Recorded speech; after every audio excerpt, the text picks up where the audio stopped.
Salut à tous, la bande-annonce est arrivée de Spider-Man Brand New Days. 12h05, on est là, on est au rendez-vous. Il y a déjà eu, je pense, 6 extraits qui sont sortis déjà hier. J'ai vu qu'il y en avait d'autres, mais j'ai pas voulu me faire spoil parce que voilà, garde l'élément de surprise. Et là, on va pas perdre plus de temps. On va mettre le casque. Tac,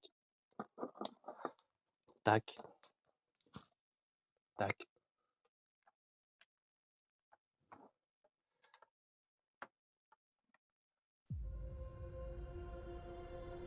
I can't believe our first hit MIT! MJ, come on, pretend like you're not the happiest you've ever been in your entire life. I can't. I knew it! Intéressant, ouais. Oh là là. Ah, le plan dans le... Oh. Hi, my name is Peter était Parker. comme... You don't remember me, but we used to know each other. Something Semaine. bad was going to happen, dans la and the only way to machine. stop it was to make everyone Oh. forget about me. C'est la meuf dans... Because I'm not just Peter Parker. I'm Spider-Man. Spider-Man. Oh. Finisher. Put your whimpering. Oh, ça va être beau la relation entre les deux. Oh. Go home! And sometimes Spider-Man has to do the hard thing, even if it breaks Peter Parker's heart. Ok. What is happening to me? Ouais, c'est déjà vu. Mais ça c'est clairement en référence aux comics, ça. Ouais, il y a quoi dire, Excuse me, Dr. Banner. I need your help. What did you say your name was? Bah ouais, tout le monde l'a oublié en fait, c'est ça. If DNA is mutated, Elle l'installe it could be encore. enormously dangerous. La Spiders tombe de have 3 life Maria. cycles. Scorpion en fait. When between cycles, it can leave the spider vulnerable to threats. We are faced with a danger that we can't control. One we can't even see. Stay out of my way. Ah, le petit... Oh, Scorpion. You're losing Ça c'est beau ça.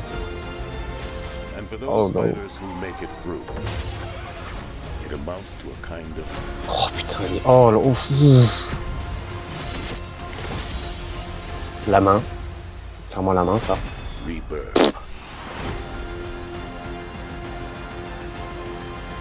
Nice flowers. Oh, they're a housewarming gift. I'm MJ, I'm just a neighbor from across the hall.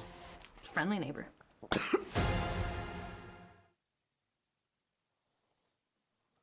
Que dire. C'est incroyable.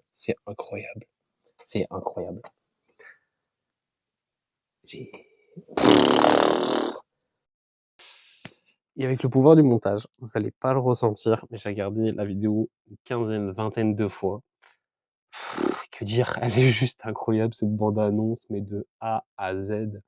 On ressent que le réalisateur est impliqué et qu'il aime le personnage de Spider-Man. Autant avec les références comics qu'il y a, autant pour les plans caméra, on voit qu'il a investi. Et ça fait plaisir par rapport à l'autre réalisateur et l'autre trilogie qu'on a eu juste avant. Mis à part le 3e film qui était bien, même si on a eu un scénario qui est un peu bancal parfois et pas très bon. Mais on a eu les 3 Spider-Man, voilà, donc c'est la seule excuse qu'on a d'aimer le film, c'est juste parce qu'il y a les 3 Spider-Man. Et sur ce, on va analyser ensemble, plan par plan, les meilleurs moments de cette bande-annonce. Et on va commencer directement par le premier plan où on voit Peter Parker, alias Spider-Man, au-dessus d'un gratte-ciel qui est en travaux, où il sort son téléphone et il voit quoi? Il voit ses ex-meilleurs potes et ex tout court entrer au MIT. Et on sait très bien que No Way Home et Brand New Day, il y a 4-5 ans, il me semble, entre les deux. Donc cette scène-là, c'est clairement un flashback. On voit déjà leur coupe. Ils ont pas la même que dans la bande-annonce entière. Ils ont pas les mêmes vêtements, même si bon, entre 4-5 ans, j'espère quand même que tu as changé tes vêtements. Juste après, on a la représentante de Fisk qui donne les clés de la ville. Voilà. Et je pense que cette scène-là se situe après la saison 2 de Born Again Daredevil. Spoiler alert, vous pouvez skip, je pense, allez, 30 secondes, si jamais je mets un petit timecode et tout. Il semblerait que Fisk ne soit plus maire à la fin de la saison 2. Il y a des rumeurs, et beaucoup de rumeurs, qui disent que le maire serait Luke Cage. Luke Cage, le maire, vous imaginez? Juste pour ça, moi, je suis pour à 100%. Même si je pense que ça peut être probable, mais pas très intéressant, que ça soit plutôt la représentante de Fisk qui devient le maire. C'est une possibilité comme une autre, hein. Et après, un autre plan, c'est Punisher. Que dire? On va avoir un vrai gâteau, là. La relation entre Punisher et Spider-Man va être juste incroyable. Déjà, on voit un Peter Parker qui se permet des choses, je sais pas. Voilà, tu peux plus parler, tais-toi. C'est juste ça. Moi, perso, juste cette scène-là, ça m'a fait mourir de rire. Même dans les 15-20 fois que j'ai vu la bande-annonce, je me suis tapé une barre après. Alors que je sais déjà ce qui se passe, mais la relation va être fou entre ces deux personnages-là. Mais que dire, on verra au jour de la projection. Ça va être un truc de fou. Juste après, on a une petite scène où on retrouve MJ et son petit copain, possiblement, sera interprété par l'acteur qui a interprété Ezra dans la série Ahsoka. Petite anecdote comme une autre.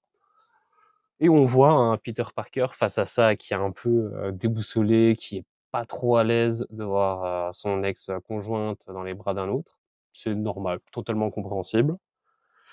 Et on a un Spider-Man après, sur un plan, qui est pas en très bon état, limite au bord du malaise. Bon, il est clairement tombé dans la bande-annonce. Et je pense que ça, c'est un après-combat peut-être de Scorpion, où lui, il s'est fait peut-être injecter ou quoi, un truc. Ou alors, c'est le début de sa mutation organique, où il y a la phase de il a son lanceur de toile et il les a plus, et il a des vraies toiles d'araignée qui lui sortent du bout des bras. Et ça, c'est clairement une référence des comics où il était dans son petit cocon. Autant on peut faire la comparaison de la bande-annonce et des comics. Et ça, c'est une phase autant importante qui est pas exploitée du tout dans les films et qui est pas trop mis en avant tout court, en fait. Et juste pour ça, bravo le réalisateur d'avoir mis ça comme en avant. Mais bon, c'est dans la trilogie de Tobey Maguire, il avait pas de lance-toile lui aussi, et c'était tout au bien. Mais après, autre plan, c'est Banner qui analyse Peter Parker, où on voit qu'il y a un changement radical sur son ADN qui amplifie ses pouvoirs. Il a plus besoin de lance-toile.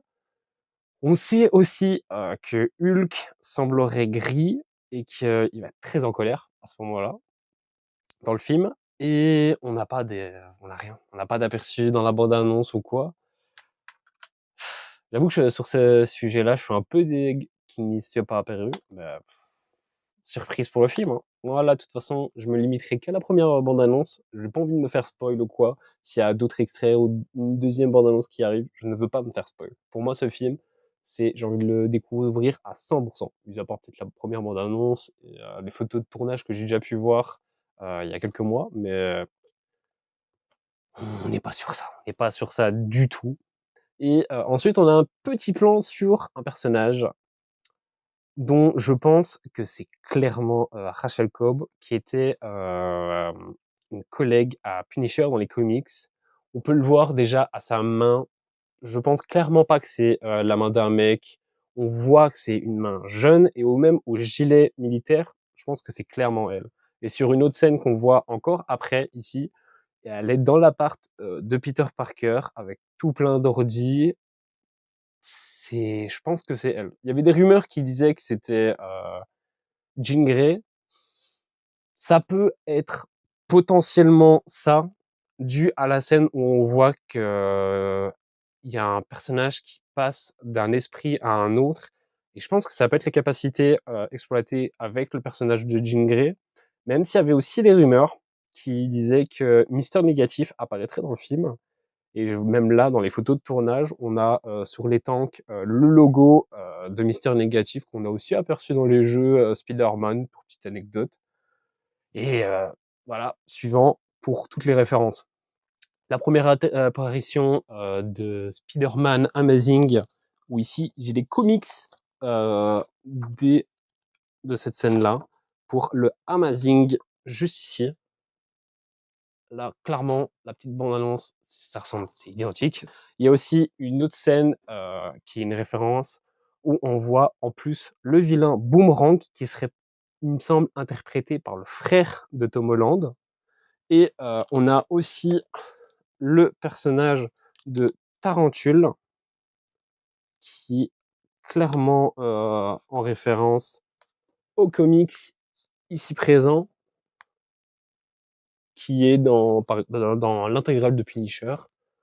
Juste avoir des références pareilles, c'est cool. C'est cool, juste rien à dire. Et en plus, l'apparition de la main, le clan, la main, c'est fou qu'on en avait aperçu dans la série Netflix. Et il y a Spider-Man qui va rivaliser face à ça, tranquille, comme ça. Et on voit ce petit plan-là, où je pense que c'est dans les débuts de transition, où il a la mutation, et où il y a ses pouvoirs qui se réveillent petit à petit et tout. Je pense que c'est ça. Je veux dire, à la prochaine, hein, et qui c'est pour très bientôt, hein.